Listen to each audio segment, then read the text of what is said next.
Question number 6 is find the radius of a sphere whose surface area is equal to 154 cm square. इस बार हमें surface area दे रखा है sphere का और हमें रेडियस फाइंड आउट करना है और क्वेश्चन के अंदर गिवन है कि हमें जो पाई की वैल्यू है वो 22/7 लेनी है। चलिए सॉल्यूशन करते हैं। सरफेस एरिया ऑफ स्फीयर किसके इक्वल होता है 4πr²। ठीक है, सो इस बार हमें ये गिवन है, हमें रेडियस फाइंड आउट करना है। तो ये किसके इक्वल दे रखा है हमें 154 which is equal to 4 pi is 22/7। It is given that we have to assume pi is equal to 22/7 and it is r square. Cross multiply कर देते हैं। ठीक है, तो विच इंप्लाइज r का जो स्क्वायर है वो किसके इक्वल आ जाएगा 154 multiply by 7 divided by 4 into 22। ये इधर आकर न्यूमरेटर में आ जाएगा और ये जो इसके साथ मल्टीप्लीकेशन में है ये डिनोमिनेटर में आ जाएगा। ठीक है, अब इसको कट आउट भी कर सकते हैं। ठीक है, 2 2s are 4, 2 7s are 14, 2 7s are 14। ठीक है, 11 2s are 22, 11 7s are 77। तो कितना आ गया 49/4। r स्क्वेयर हमारे पास कितना आ गया 49/4 which implies r is equal to square root of 49/4 and which gives 7/2 and it is centimetre. ठीक है, तो रेडियस कितना आ गया 7/2 सेंटीमीटर और इसको आप डिवाइड करोगे तो 2 3s are 6, 2 5s are 10 centimetre. तो 3.5 सेंटीमीटर और 7/2 सेंटीमीटर ये हमारे पास क्या आ गया रेडियस। चलिए नेक्स्ट क्वेश्चन करते हैं, क्वेश्चन नंबर 7। क्वेश्चन नंबर 7 की जो स्टेटमेंट है देखिए इंपॉर्टेंट क्वेश्चन है ये। The diameter of the moon is approximately 1/4 of the diameter of the earth। जो मून का डायमीटर है वो अर्थ के डायमीटर से अप्रोक्सीमेटली 1/4 है। ठीक है, we have to calculate the ratio of their surface areas. तो हमें दोनों के सरफेस एरियाज का रेशियो फाइंड आउट करना है।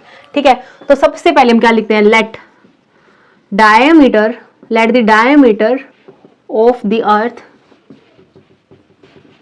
इज इक्वल टू हम मान लेते हैं d है। ठीक है, अब देखिए हम d1 d2 भी ले सकते हैं डायमीटर्स, बट इसने बोल रखा है कि जो मून का डायमीटर है वो अर्थ के डायमीटर से 1/4 है। तो 2 वेरिएबल्स ना लेके हम एक वेरिएबल से ही काम करेंगे। अगर हमारे पास ये है therefore diameter of the moon कितना हो जाएगा d/4, 1/4 बोल रखा है। ठीक है, हमें सरफेस एरियाज का रेशियो निकालना है, बट सरफेस एरियाज के लिए तो हमें रेडियस चाहिए होता है। तो डायमीटर हमारे पास है, हमने अभी रेडियस कैलकुलेट करना है। So radius of the earth is equal to d/2। ठीक है, d/2 हो जाएगा and the radius of the moon की रेडियस कितनी हो जाएगी d/4 तो ऑलरेडी था, बाय 2 हो जाएगा, कितना हो जाएगा d/8। ठीक है, now we have to calculate therefore surface areas का ratio of their surface area किसके इक्वल आएगा surface area of the moon divided by surface area of the earth. क्योंकि हमें रेशियो निकालना है तो स्मॉलर न्यूमरेटर में आएगा और जो लार्जर है वो डिनोमिनेटर में। तो हम क्या लिखेंगे surface area of moon divided by surface area of earth. ठीक है, तो हम यहाँ कैलकुलेट करते हैं सरफेस एरिया ऑफ मून किसके इक्वल आएगा मून का हमें जो रेडियस है वो d/4 लेना है। ठीक है, तो 4 पाई कितना होता है 22/7 r का स्क्वायर यानी d/8 का square divided by 4 pi r यहाँ कितना है d/2 का square.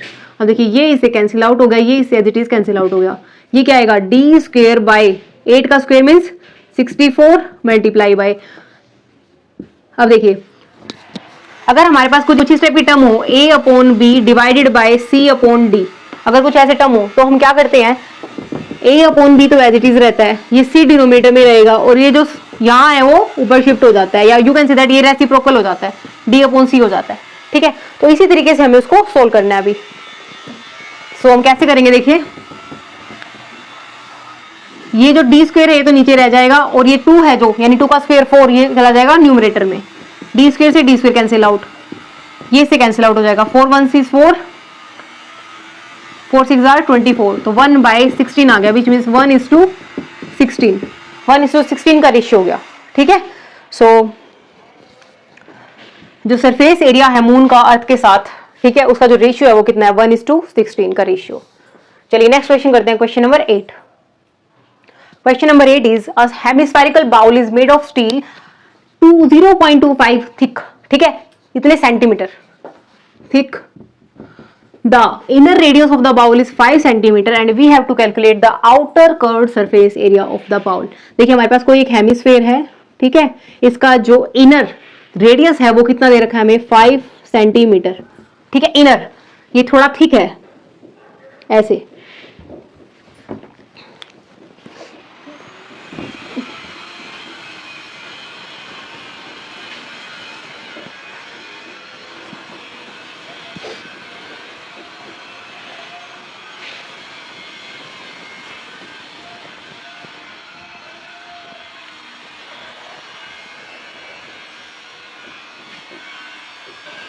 Question number 8 is a hemispherical bowl is made of steel 0.25 centimetre thick. एक हेमिस्फेरिकल बाउल है जो कि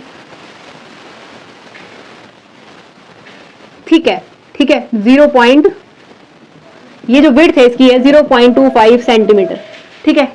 the inner radius of the bowl is 5 centimetre. Inner radius यानी ये, ठीक है, ये जो है, तो इनर रेडियस कितना है इसका हमारे पास 5 centimetre. Outer curved surface area निकालना है हमें, आउटर कर्व्ड सरफेस एरिया। तो आउटर कर्व्ड सरफेस एरिया कैसे निकलेगा, जिसके अंदर हम ये विड्थ है ये ऐड करेंगे तभी तो निकलेगा। अभी हमारे पास इतनी वैल्यू है, अभी इतनी चाहिए, और इस जो थिकनेस है जो इसकी वैल्यू देखिए 0.25, सो हम क्या लिख सकते हैं,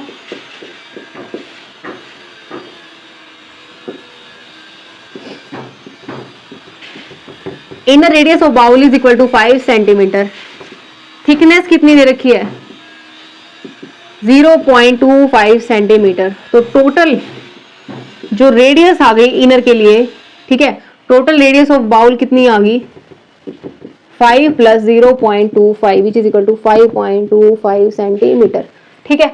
दोनों को हम ऐड करते हैं तो हमारे पास क्या आ गया कि आउटर रेडियस, ठीक है।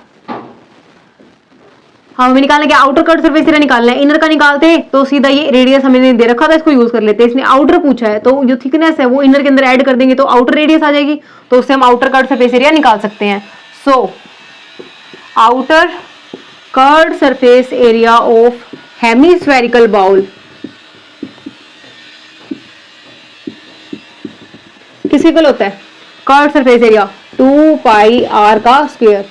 So which is equal to 2 multiply by 22 by 7 multiply by r square is 5.25 का whole square, which is equal to 2 multiply by 22 divided by 7 multiply by 5.25 multiply by 5.25, ठीक है, तो कैंसिल आउट हो जाएगा। 7 7 are 49, 3 7 5 are 35, 2 decimals के बाद point है तो 0.75, ठीक है। अब देखिए ये कितना हो गया 88 मल्टीप्लाई बाई 0.75 मल्टीप्लाई बाई 5.25। हम सबसे पहले क्या करते हैं, इनको मल्टीप्लाई कर लेते हैं, ठीक है। यहाँ करते हैं हम 525 की पहले 75 से कर लेते हैं, कितना आएगा 5 5 are 25, 5 2 are 10 और 2 12, 5 5 are 25 और 1 26, 7 5 are 35, 7 2 are 14 और 3 17, 7 5 are 35 और 1 36, 5 7 3 9 3, ये आ गया हमारे पास, ठीक है। तो हमारे पास क्या आएगा, ये 44 इंटू इनको हमने मल्टीप्लाई कर लिया तो कितना आ गया हमारे पास 39375 और 4 डेसिमल्स के बाद 4 डिजिट्स के बाद डेसिमल, ठीक है। अब हमें इसकी मल्टीप्लाई करनी है इसके साथ, चलिए करते हैं मल्टीप्लाई। 39375 की हमें मल्टीप्लाई करनी है 44 के साथ।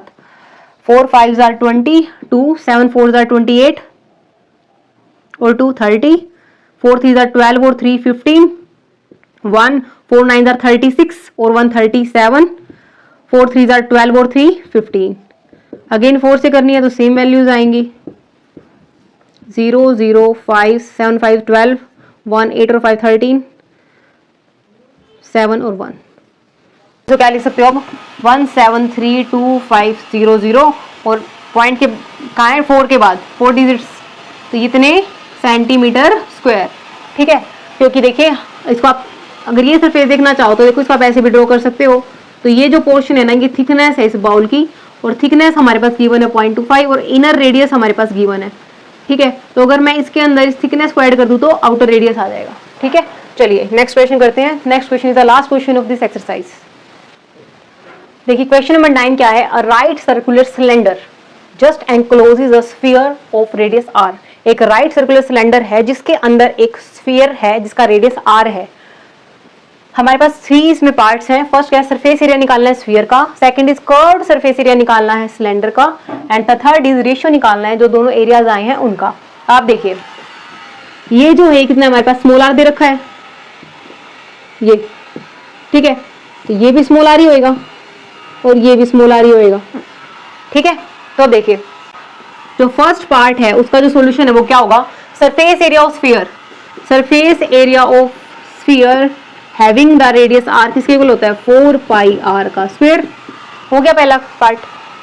सेकंड देखिए curved surface area of cylinder. अब देखिए CSA ऑफ जो सिलेंडर होता है ना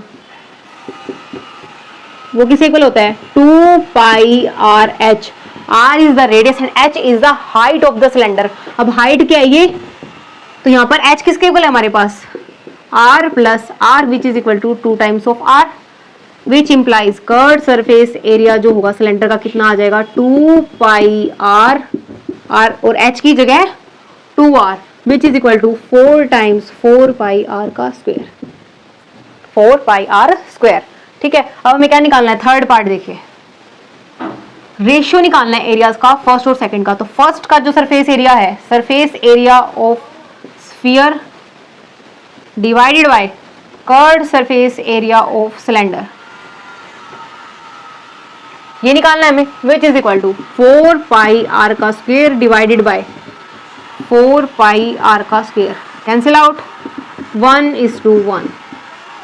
ठीक है, सो इसी क्वेश्चन के साथ ये हमारी एक्सरसाइज कंप्लीट हो गई है और हम मिलते हैं नए वीडियो में न्यू एक्सरसाइज के साथ। आई रियली होप ये वीडियो आपके लिए यूजफुल रहा होगा। प्लीज ज़्यादा से ज़्यादा सपोर्ट कीजिए।